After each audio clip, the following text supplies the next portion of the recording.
আমাদের যেহেতু এমপি মহোদয় এখানে উপস্থিত আছেন, তিনি সর্বসময় মানুষের জন্য কাজ করে যাচ্ছেন। আশা করি ভালো কিছু হবে। আমরা নবনির্বাচিত, তাই বেশি কিছু বলতে পারছি না যে আমাদের দ্বারাতে আমরা কতটুকু করতে পারবো। যদি এমপি মহোদয় আমাদেরকে একটু সদয় দৃষ্টি দেন, তাহলে আমরাও আশা করি আপনাদের পাশে দাঁড়াতে পারবো। এবং আজকে যারা এই আয়োজনটা করেছে, আমাদের উপজেলা চেয়ারম্যান সহ চেয়ারম্যান বিন্দুরা উপস্থিত আছেন। আয়োজনকারী সবাইকে অসংখ্য ধন্যবাদ জানাচ্ছি। আসলে এত সুন্দর একটা আয়োজন না করলে হয়তো বা আমরা উপস্থিত হতে পারতাম না। তো কষ্টের সাথে একটা কথা বলতে চাচ্ছি যে আজকে প্রথম এই আয়োজন করা হলো, আর আজকে আমরা নবনির্বাচিত 2 ভাইস চেয়ারম্যান হচ্ছে এখানে উপস্থিত হয়েছি। তবে আমাদের নামগুলো সেখানে দেওয়া হয় না, প্রথমেই আমরা বাদ পড়েছি আর কি। তো নেক্সটে যেন এমনটা না হয় সেজন্য বলে রাখলাম। অধিকার তো কেউ কাউকে দেয় না, নাকি ছিনিয়ে নিতে হয়, সেজন্য বললাম আর কি। তো আসলে ভাইস চেয়ারম্যান আগেও বলে গেছেন, আমিও বলবো যে কৃষক বাঁচলে বাঁচবে দেশ। আর আমি বলছি যে আমার ক্ষুদ্র জ্ঞানে মনে করি তখনই হবে নাকি স্মার্ট বাংলাদেশ। এই কৃষক যারা আছে তারা যদি চাষ না করতো, তাহলে কিন্তু আমরা 2 বেলা ভাত মুখে তুলতে পারতাম না। কেননা আজকে যারা এমপি মন্ত্রীরা হয়েছে তারাও তো ভাই চাল ডাল খেয়েই বেঁচে আছে, এমনি তো আর বেঁচে থাকে নাই।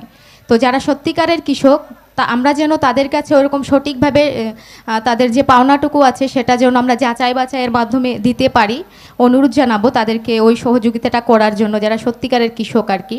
আর আজকে যে কৃষি প্রযুক্তি মেলা এখানে হচ্ছে দেখছি, তো এটা যেন মেলাতেই সীমাবদ্ধতা না থাকে, সেটা যেন কাজে কর্মেও প্রতিফলিত হয় এবং সেটা কাজের মাধ্যমেও যেন প্রমাণ থাকে। আর কৃষকদেরকে অবশ্যই বাঁচাতে হবে, কেননা কৃষকরা না বাঁচলে হচ্ছে আমরা বাঁচবো না। আর আমরা না বাঁচলে তো দেশটা কিভাবে বাঁচবে, এটা তো বাঁচার সম্ভাবনাই আসে না।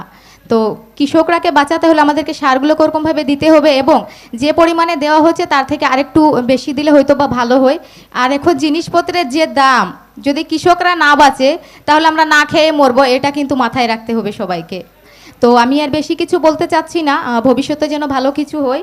আমাদের যেহেতু এমপি মহোদয় এখানে উপস্থিত আছেন, তিনি সর্বসময় মানুষের জন্য কাজ করে যাচ্ছেন। আশা করি ভালো কিছু হবে। আমরা নবনির্বাচিত, তাই বেশি কিছু বলতে পারছি না যে আমাদের দ্বারাতে আমরা কতটুকু করতে পারবো। যদি এমপি মহোদয় আমাদেরকে একটু সদয় দৃষ্টি দেন, তাহলে আমরাও আশা করি আপনাদের পাশে দাঁড়াতে পারবো। তো অসংখ্য ধন্যবাদ জানাচ্ছি সবাইকে মনোযোগ সহকারে কথাগুলো শোনার জন্য। ভালো থাকবেন সবাই, সুস্থ থাকবেন। আসসালামু আলাইকুম। জয় বাংলা।